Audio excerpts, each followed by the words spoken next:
Hey all, good afternoon. You're probably seeing this in the morning, possibly, maybe not. Just wanted to go over, this is a particular fact pattern. Don't know if it hits home for anybody, but it happens to be in an under 50 person. And it's a case I would really love to prevail on for this person because the DLI, date last insured, is, excuse me, I've got an itch, got a little allergy thing going on today. It's breathing down the person's neck. The DLI, date last insured, for Social Security disability will expire after the hearing we're heading into, but before he turns 50, so he will not have the opportunity to file as an over 50 person unless there is part-time work that can come and add some credits to push out the DLI. I think the DLI might be the end of 2024.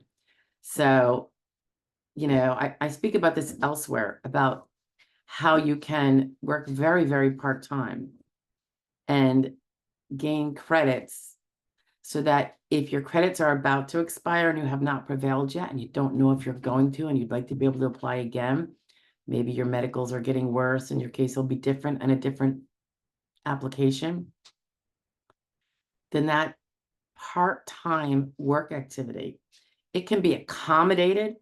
It can be very sporadic, very part-time, not SGA, not even TWP levels. And there are videos on those if you don't have them. And you can forever push out your DLI. Now, I'm not saying, if you're saying, I can't do that, I am so extremely disabled that there's nothing I could do, even 2 hours a day, 3 times a week. Okay, then this isn't for you, this idea. But it really does save a lot of people from never being able to gain Social Security disability. And in this particular case, there is no SSI possibility because there is a spouse who is working her butt off to pull in enough for both. So driving home that point, if you can do something, it can be for a family business, it can be dog sitting, it could be house sitting, but you have to be up and up with it. None of this cash is king under the table business.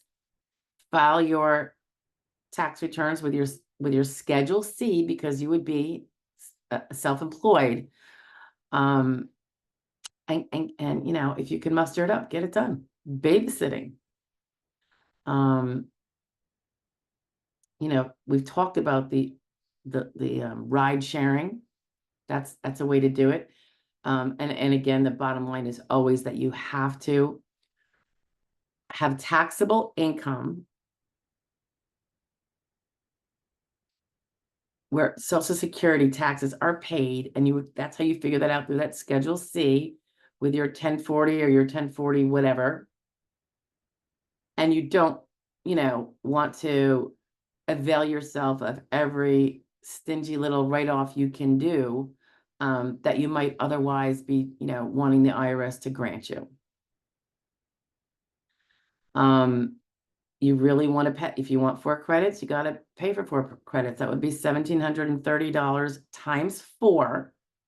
That's all you have to earn in the entire year. It will probably go up next year.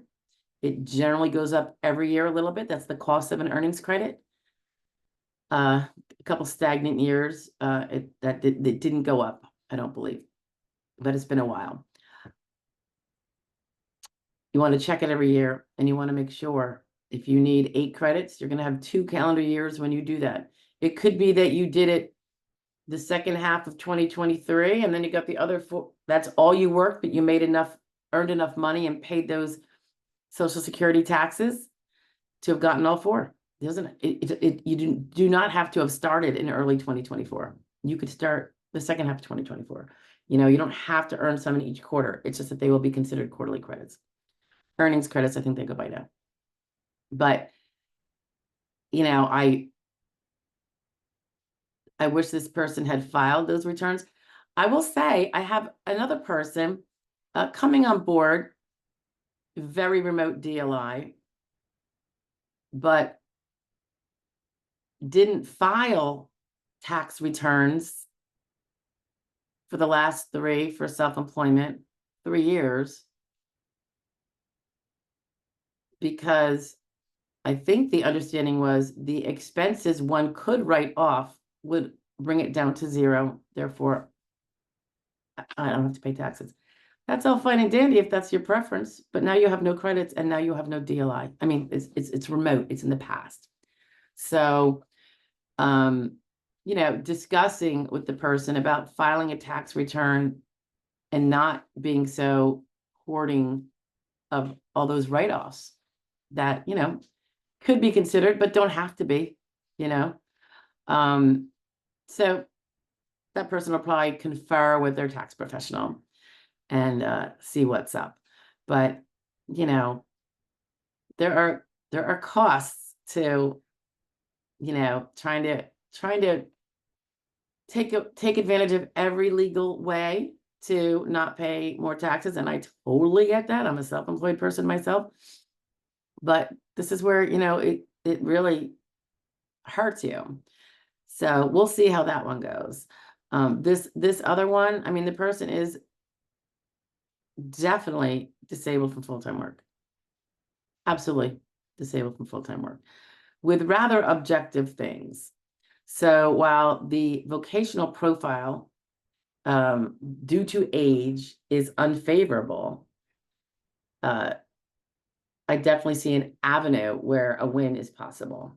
So I do take those that are like that 50-50 or 30-70 against us, because, you know, 3 to 10 win them, you know, with proper workup. And the most workup we could do has been done.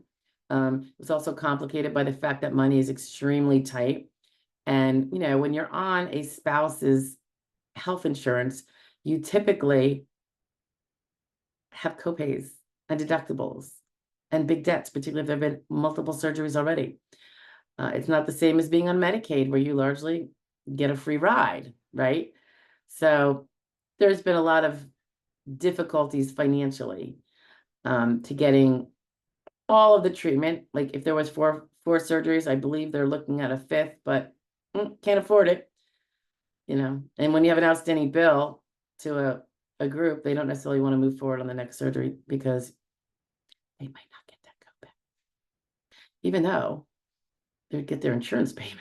So I don't know if that's greedy or not, but anyway, that DLI, folks, don't let it bite you like it's possibly going to bite the person whose hearing is soon, and is definitely right now hurting the other person until they, you know, figure out that, oh, okay, I can file a tax return, you know, and report my income and not write off, you know, every little thing that's possible because it, you know, touched on business.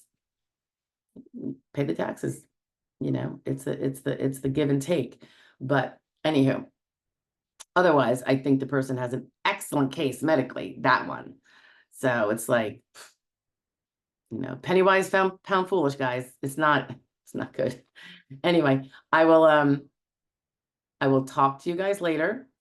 And for the 2 people I'm talking about, get to it. We've been talking about it. So finish up what you need to finish up so we can move forward. All right. Chat with you later. Bye, guys.